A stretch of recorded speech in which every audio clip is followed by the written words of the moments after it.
businessman, politician, philanthropist, and presidential candidate. Michael Bloomberg, the billionaire investment information innovator who ran New York City for 12 years, has now set his sights on the White House, and his late entry into the crowded Democratic field could yet work to his advantage. Unlike current New York Mayor Bill de Blasio, whose own campaign never really got off the ground, Bloomberg has the financial resources and national name recognition to potentially make an impact in the 2020 race. And as a recent biography of Bloomberg makes clear, the former mayor is accustomed to succeeding in most things he sets out to do.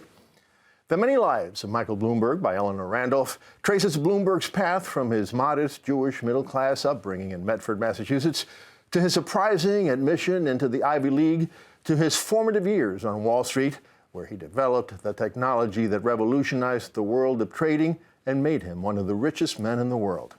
The book also takes readers inside City Hall during the Bloomberg years, giving insight into the policies and decisions that continue to shape New York City to this day. I recently had a chance to speak with Eleanor Randolph, and I began our conversation by asking her if there was anything in Michael Bloomberg's childhood that hinted at his later spectacular success. You know, it's easy to look back and see those things now. One of the things his mother said, his mother died when she was 102, but before she died, she said he liked to run everything.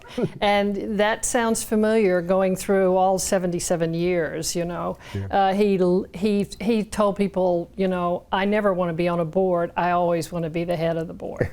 Talk about his experience in Wall Street, how much that shaped him. You know, I think, you know, when we get to talking about him as mayor, I think one of the reasons he was so stiff, you know, when he gave speeches, was that he was trying not to use the sort of argot of Wall Street, because it was a rough place. I mean, I can't say what they actually said when they said hello at Salomon Brothers, but the last word was you. And so, you know, it was just tough, you know, hey, Harvard, get me coffee. If you wanted to be rich, which of course he wanted to be, you had to play in that very rough arena. He made the wrong enemies, and they bumped him upstairs. You know, it was a great demotion. He'd been a fancy trader, and they bumped him upstairs to deal with computers. And that was women's work. It was just like being the water boy at the on the football team, you know. And so that was one of the best things that ever happened to him. He was fired. He was fired. And he very often talks about being fired, and it's a really important theme in a lot of how he deals with his employees. He hates firing people, even though he does it, you know. I mean, there's a long list there. But more important than that actually was that when they demoted him and made him this sort of computer nerd, they gave him the ticket to become the billionaire that he is. Sure. Because he and his friends were some of the first people who realized that computers were taking over the paper culture of Wall Street. So after his first few billions, he got restless, and you say that's the word that's often used to describe him. That's right. And he decides to run for mayor of New York City, like most billionaires do nowadays, I guess.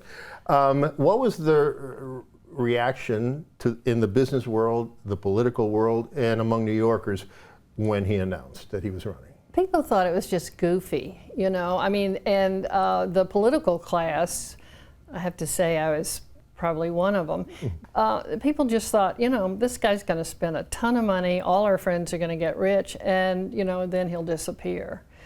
You know, there are a couple of reasons why he won that race. You know, 9/11 was so I mean, you know. In fact, I remember the primary for that election.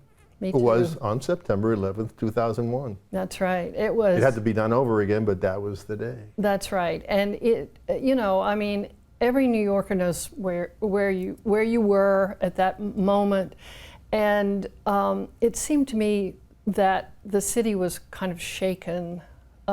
As much as that really can happen to this big city. And, you know, Bloomberg looked like he could run the city and we'd be safe with him. Right. So listen, so he wins. What innovations did he bring to his new job? Well, you know, he walked in, the first thing he did was he said, I'm not going to hire people just because they're Democrats or Republicans. He happened to be a Republican at that moment. You know, he sort of changed parties a lot. But he was a Republican at that time, and he said, I'm not, you know, I don't owe anybody anything. So I want to hire the best people who will work for me. Rudy Giuliani has not been shy about criticizing our current mayor, Bill de Blasio, and his failures in policy. But Mayor Bloomberg has not. And I find that interesting because de Blasio had no problem criticizing Mayor Bloomberg, and clearly their work ethic is very different from a 50 to 70 hour a week guy to a 7 hour a month guy. Why? Why has it been so silent? He vowed from the day he left office that he would not criticize his successor, even though his successor sort of campaigned as the anti-Bloomberg. And he told his staff, I don't want you leaking it to the press, I don't want you to talk to people about de Blasio, even though de Blasio used him as the whipping boy all the time. So now he's 77 years old.